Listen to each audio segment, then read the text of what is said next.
एक केस जिसने मुंबई पुलिस की पूरी साख हिलाकर रख दी और जनता के अंदर पुलिस के नाम का डर पैदा कर दिया। एंटीलिया बॉम्ब स्केयर केस की परतें एक के बाद एक जिस तरीके से खुली है वो वाकई में चौंका देने वाली है।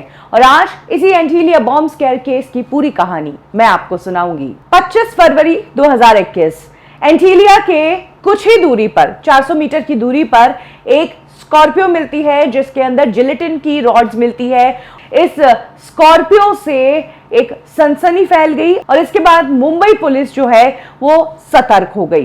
ये पूरा मामला मुंबई पुलिस के चहीते ऑफिसर सचिन वाजे को दिया गया।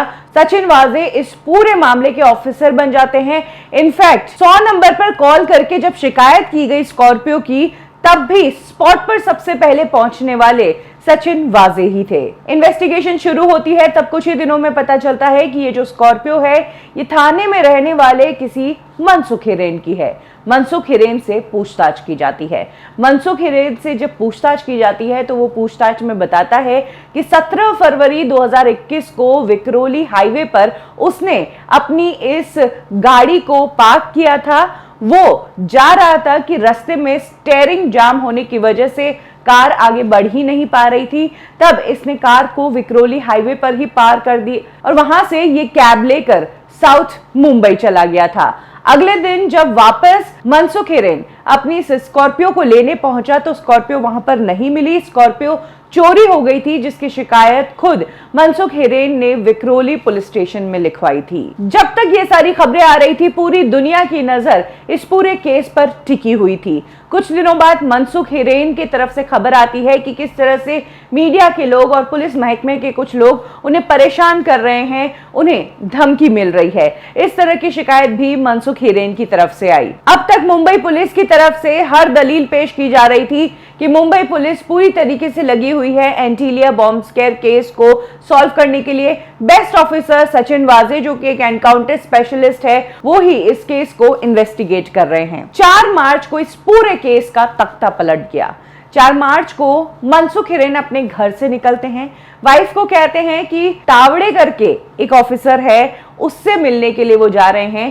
गोड बंदर साइड उन्होंने जाने की बात कही थी। 5 तारीख सुबह को उसी मनसुख हिरेन की लाश मिलती है मुमरा क्रीक के कीचड़ में। जैसे ही मनसुख हिरेन की डेथ होती है तभी सुसाइड का नाम दिया जाता है, लेकिन परिवार कहता है कि मनसुख हिरेन ऐसे है ही नहीं जो सुसाइड करे। जहां तक बात है डूब के मरने की तो वो डूब भी नहीं सकते हैं क्योंकि बिल्डिंग के बच्चों को वो स्विमिंग सिखाते थे। उसके बाद मनसुख हिरेन की वाइफ ने पुलिस में कंप्लेंट की जिसमें उन्होंने बताया कि मनसुख हिरेन की डेथ के पीछे सचिन वाजे का हाथ है।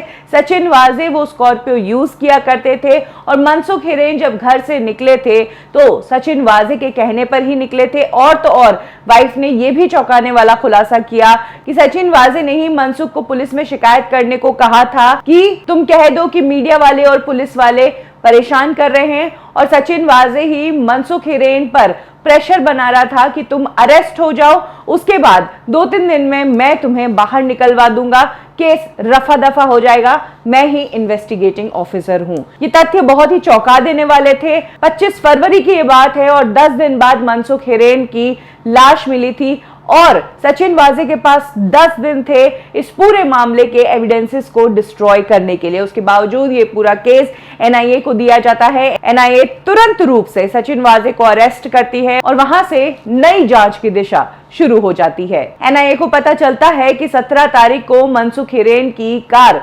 विक्रोली में पार्क तो हुई थी, लेकिन वो कार चोरी नहीं हुई थी, बल्कि उस कार को किसी ने चाबी से खोलकर ही वहां से मूव किया था। विक्रोली में 17 तारीख को जिस दिन मनसुख हिरेन ने वो कार पार्क की थी उस दिन वहां से कैब लेकर वो साउथ बॉम्बे गया था। साउथ बॉम्बे के सीएसटी स्टेशन के एक सिग्नल पर सीसीटीवी फुटेज में कैद है मनसुख हिरेन जो कि एक ब्लैक कलर की मर्सिडीज में जाकर बैठता है। कहा जा रहा है कि इस मर्सिडीज में सचिन वाजे ही है क्योंकि यही मर्सिडीज एनआईए ने बाद में क्राइम ब्रांच के हेडक्वार्टर से जब्त की, जिसमें 5 लाख रुपए कैश मिले और कुछ इलेक्ट्रॉनिक एविडेंसेस भी मिले। यानी कि उस दिन मनसुख हिरेन ने वो स्कॉर्पियो पार्क करके उसकी चाबी सचिन वाजे को पहुंचवा दी थी, जिसके बाद सचिन वाजे ने विक्रोली से उस स्कॉर्पियो को उठवाकर थाने में, जहां पर वो रहते हैं साकेत नाम की सोसाइटी में, वहां पर पार्क करवा दी। मनसुख हिरेन विक्रोली के जिस पुलिस स्टेशन में जाकर कार चोरी की रिपोर्ट लिखवाते हैं, उसी पुलिस स्टेशन में सचिन वाजे कॉल करके कहते हैं कि कार चोरी की इस इन्वेस्टिगेशन को यहीं पर रोक दो। 25 फरवरी को वो कार जो सचिन वाजे की बिल्डिंग में थी, स्कॉर्पियो, वो एंटीलिया के 400 मीटर की दूरी पर मिलती है और उसमें जिलेटिन की रॉड्स मिलती है। उस कार के साथ एक इनोवा कार स्पॉट होती है और एक आदमी उस रोड पर चलता हुआ स्पॉट होता है जिसने व्हाइट कलर का कुर्ता पहना था। कहा जा रहा है कि आदमी खुद सचिन वाजे ही था। सचिन वाजे ने ही स्कॉर्पियो एंटीलिया के पास में प्लांट की थी, उसमें जिलेटिन प्लांट किया था और सचिन वाजे ही इनोवा में बैठकर वहां से फरार हुआ था। इनफैक्ट सचिन वाजे ने उन कपड़ों को डिस्ट्रॉय करने की कोशिश की। मुलुंड के सिग्नल से पहले जो कुर्ता पजामा इस्तेमाल हुआ था उसको वहां पर जला दिया गया था, क्योंकि पेट्रोल और डीजल के कैंस भी उस मर्सिडीज से मिले हैं। इसके बाद सचिन वाजे केस की इन्वेस्टिगेशन शुरू करता है। वो एविडेंसेस को डिस्ट्रॉय करना शुरू करता है। कुछ एविडेंसेस को उसने मीठी रिवर में डिस्पोज ऑफ कर दिए। उसमें वो कैमरा फुटेजेस थी जो सचिन वाजे की बिल्डिंग की थी। अब सचिन वाजे जो कि इन्वेस्टिगेटिंग ऑफिसर है, उसने खुद की बिल्डिंग की सीसीटीवी फुटेजेस क्यों निकलवाई और क्यों उनको डंप किया, ये तो साफ सी बात है कि सचिन वाजे कहीं फंस ना जाए, इसीलिए उन्होंने ऐसा किया। मनसुख हिरेन के डेथ की बात है तो उनके डेथ की मिस्ट्री को भी क्रैक कर लिया गया है। मनसुख हिरेन को सचिन वाजे ने 4 मार्च को कॉल करके खुद से मिलने के लिए बुलाया था, लेकिन सचिन वाजे जानता था कि मनसुख हिरेन की वाइफ को सचिन वाजे पसंद नहीं है, क्योंकि सचिन वाजे चाहता है मनसुख हिरेन अरेस्ट हो जाए। इसीलिए सचिन वाजे ने मनसुख को कहा कि घर पे कहना तावड़े से मिलने जा रहा हूं। मनसुख हिरेन घर से निकलता है, जिसके बाद सचिन वाजे 2-3 और लोगों के साथ मनसुख हिरेन को अपनी कार में बिठाता है और उसे मुमरा क्रीक की तरफ ले जाता है। रास्ते में मनसुख हिरेन को कन्विंस करने की कोशिश की जाती है कि वो एंटीलिया बॉम्ब स्क्वायर केस या फिर स्कॉर्पियो एंटीलिया के बाहर पार्क करने की जिम्मेदारी खुद के ऊपर ले ले और खुद इस इल्जाम को सर पर ले ले और अरेस्ट हो जाए, सरेंडर कर दे। जब मनसुख हिरेन सचिन वाजे की ये बात नहीं माना तो सचिन वाजे और उसके 2 साथियों ने मिलकर मनसुख हिरेन को 5 रुमालों पर क्लोरोफॉर्म सुंघाया। वो सूंघने के बाद मनसुख हिरेन बेहोश हो गया। उसके मुंह पर उन रुमालों को रखे रहने दिया, ऊपर से मास्क लगाया। हिरेन का फोन वाजे ने अपने पास रख दिया और मुमरा क्रीक के वहां पर मनसुख हिरेन को फेंक दिया गया, जिंदा ही बेहोशी की हालत में, ये सोचकर कि रात को लहरें आएगी और समंदर में इसकी लाश कहीं चली जाएगी। लेकिन उस रात लहरें आई ही नहीं, हाई टाइड हुआ ही नहीं और सुबह मनसुख हिरेन की लाश मिल गई, जिससे ये पूरे मामले का पर्दाफाश हो गया। इनफैक्ट सचिन वाजे ने तो ये तक प्लान किया हुआ था कि मनसुख हिरेन की डेथ का इल्जाम उसके सर पर ना आए और वो सेम लोकेशन पर ना मिले, इसीलिए मनसुख हिरेन को मुमरा क्रीक में डालने के बाद वो डोंगरी चला गया। वहां पर जाकर टिप्सी बार में उसने रेड की और उसके बाद वो अपने घर पहुंचा। सचिन वाजे का ये पूरा प्लान डिकोड हो चुका है। सचिन वाजे को लेकर कई जगह क्राइम सीन्स रिक्रिएट किए गए हैं।